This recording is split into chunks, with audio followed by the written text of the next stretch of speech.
Hi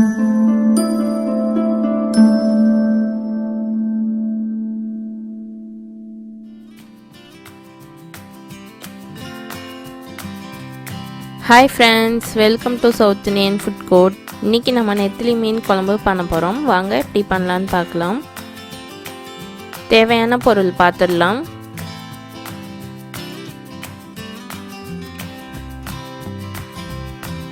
மீன் குழம்பு பண்ணுறதுக்கு நான் ஃபர்ஸ்ட் புளி கரைச்சி வடிகட்டி வச்சிருக்கேன். இந்த அளவுக்கு நான் புளி எடுத்திருக்கேன், பெரிய லெமன் சைஸ் அளவுக்கு.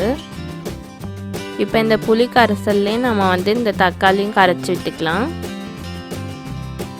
இப்போ இந்த மேலே உள்ளது மட்டும் நம்ம கட் பண்ணிவிட்டு இப்போ கரைச்சி விட்டுக்கலாம். நல்லா கரைச்சி வச்சோன்னா நமக்கு இது டேஸ்ட்டாக இருக்கும்.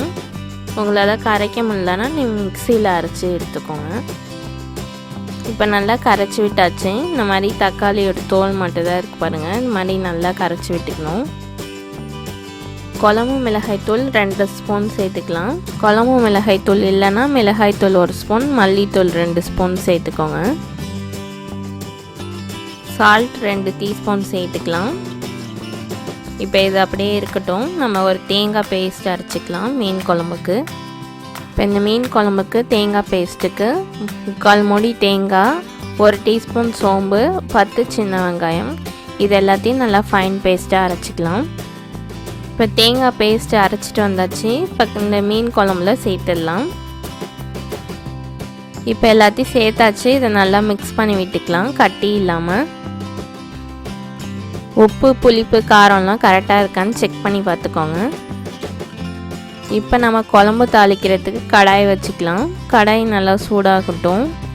கடாய் நல்லா சூடாகிடுச்சு. இப்போ 2 ஸ்பூன் அளவுக்கு ஆயில் சேர்த்துக்கலாம். இப்போ தாளிக்கிறதுக்கு நம்ம 2 ஸ்பூன் அளவுக்கு வடகம் சேர்த்துக்கலாம். வடகம் நல்லா பொரியட்டும். இப்போ நல்லா வடகம் நல்லா பொரிய ஆரம்பிச்சிடுச்சு. இப்போ நம்ம சின்ன வெங்காயம் 15 உரித்து வச்சுருக்கேன். இது வதக்கி விட்டுக்கலாம் நல்லா. இப்போ 2 பச்சை மிளகாவை 2ஆக கீறி வச்சுருக்கேன். இதையும் நல்லா வதக்கி விட்டுக்கலாம்.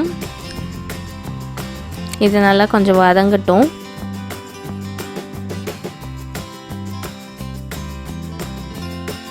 இப்போ வெங்காயம் பச்சை மிளகாலாம் நல்லா வதங்கிடுச்சு. இப்போ இந்த கரைச்சி வச்சுருக்க குழம்ப நம்ம இதில் சேர்த்துக்கலாம்.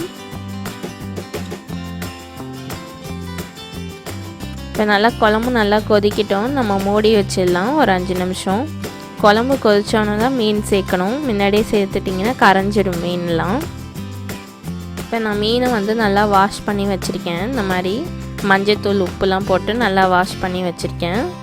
இப்போ நல்லா குழம்பு கொதிக்க ஆரம்பிச்சிடுச்சு. இந்த மீனை சேர்த்துக்கலாம்.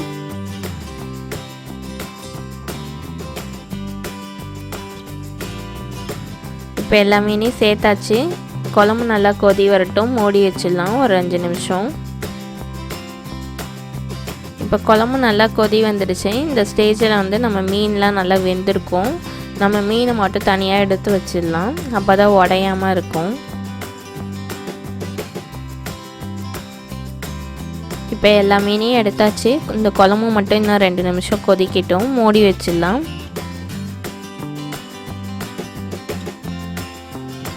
அவ்வளோதான், குழம்பு நல்லா ரெடி ஆகிடுச்சு. இப்போ இதை இறக்கிடலாம். இதை இப்போ பவுலில் ட்ரான்ஸ்ஃபர் பண்ணிடலாம். சுவையான நெத்திலி மீன் குழம்பு ரெடி. இந்த மீன் குழம்பு கண்டிப்பாக ட்ரை பண்ணி பார்த்துட்டு எப்படி இருந்துச்சுன்னு ஃபீட்பேக் சொல்லுங்கள். இந்த வீடியோ பிடிச்சிருந்துச்சுன்னா லைக் பண்ணுங்கள், ஷேர் பண்ணுங்கள், சப்ஸ்கிரைப் பண்ணுங்கள். மறக்காமல் பெல் ஐக்கானை கிளிக் பண்ணிவிடுங்க. தேங்க்யூ, பாய்.